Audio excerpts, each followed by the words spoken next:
Staying with football, there have been dominant runs in the PSL, long unbeaten runs, but there hasn't been winning a league title without losing a match. The Invincibles has been rarely achieved in Europe. Arsenal did it, AC Milan did it, and most recently Rangers, but not really on the continent. It's not often seen. Today, Young Africans SC in Tanzania did just that. And there's a South African in the mix. Senzo Mbatha is an experienced football administrator and has worked on various projects both locally and abroad.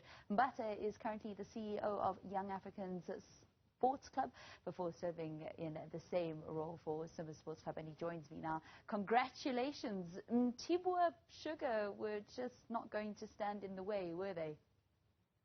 No ways, and we were prepared for this one. We could not let it slip on the last day of the league season. So we are very, very excited that we went and win this afternoon's match that sealed our record to be the champions of the NBC Championship without losing any match. So yeah, we are happy.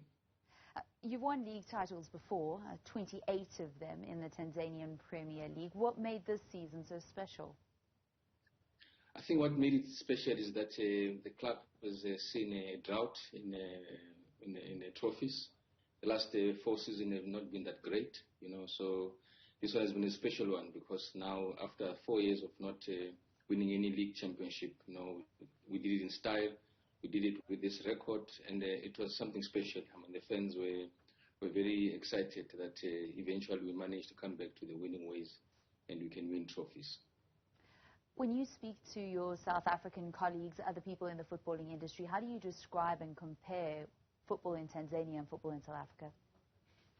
Look, first and foremost, we cannot compare the infrastructure. Of course, South Africa is ahead in terms of that. However, the passion, the love, the support for football in Tanzania, you cannot compare it with anyone in Africa, barring maybe the North African guys, but the love and passion for football in this country is something undescribable, so I cannot compare. Everybody's got his own positives and good things to talk about, but in Tanzania, this is a football-loving nation, and they love their clubs. So it's something I've never seen. I mean, we had a trophy parade on Monday.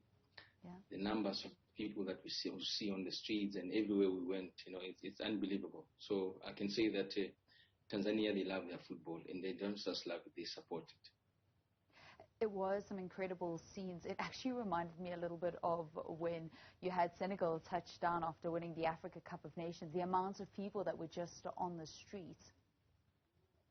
Yes, I mean, we could not, as we arrive at the airport, it's something unbelievable. By the way, if I may share this, we had a water salute, when the new aircrafts are bought, usually there's a water salute that is done. So we were privileged enough that we came back from a match in one region, and then we landed, and we were honored with a water salute at the airport while we were in the aircraft. So as we left the airport, it's something I will never forget for the rest of my football career.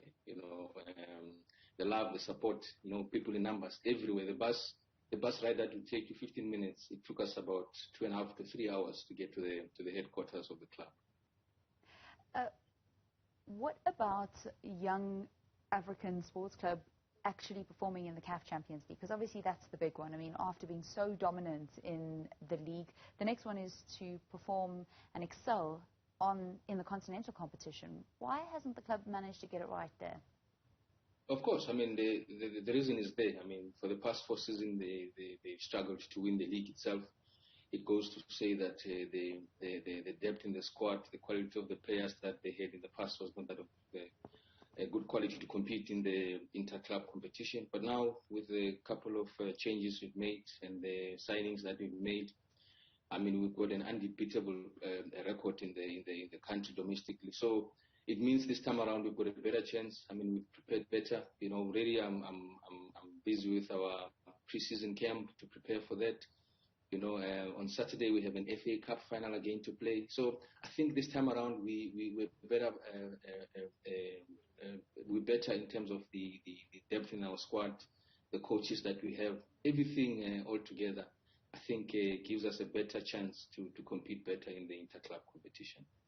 It seems as if you've got quite a love affair with Tanzania. Would you ever come back to South Africa once again and plough all that knowledge and the success that you seem to be getting there into a club once again here in the country?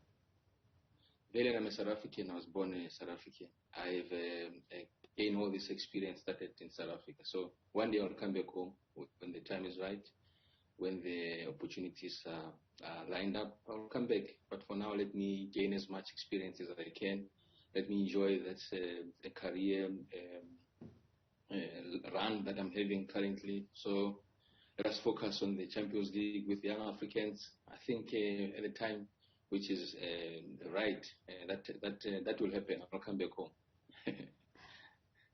Do you think our sector at the moment, footballing sector, the footballing community in the country is in a good space? You mentioned you'll come back when the time is right.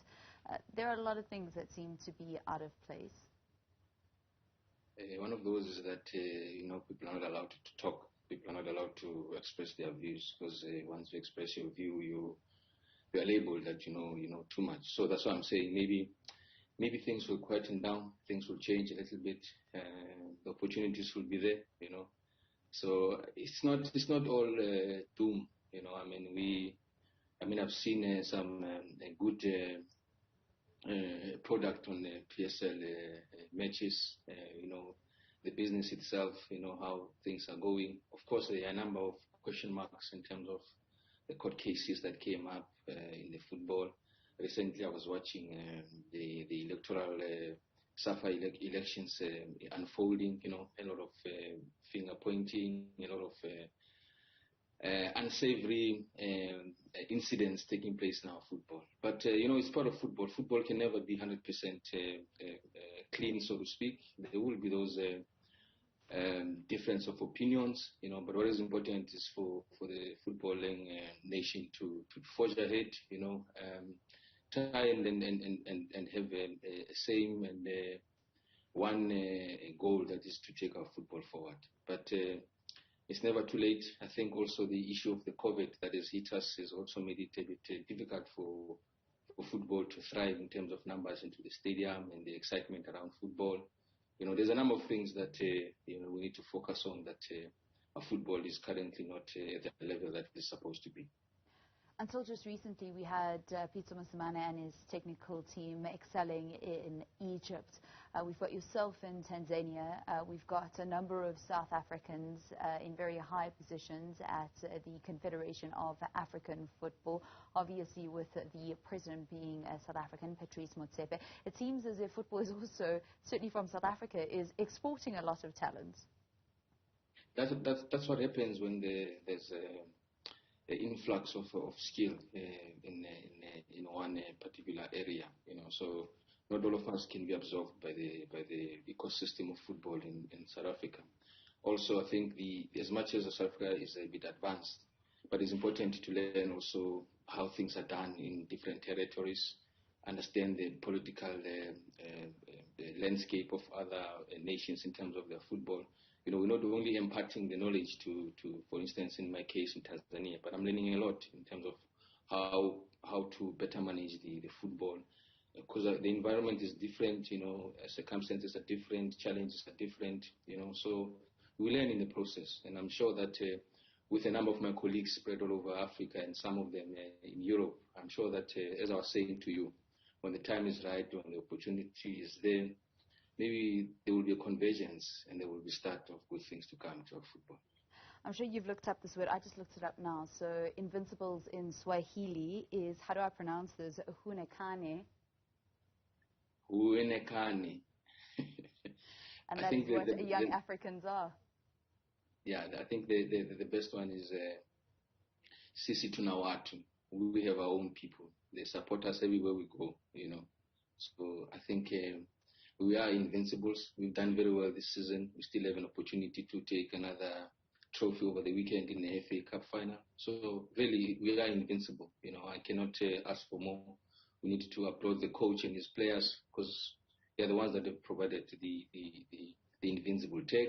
And ours, as I always say, as administrators, is to provide a conducive environment for these athletes and coaches and the experts to do their work. So I'm proud as a CEO of this club that we have managed to achieve this feat.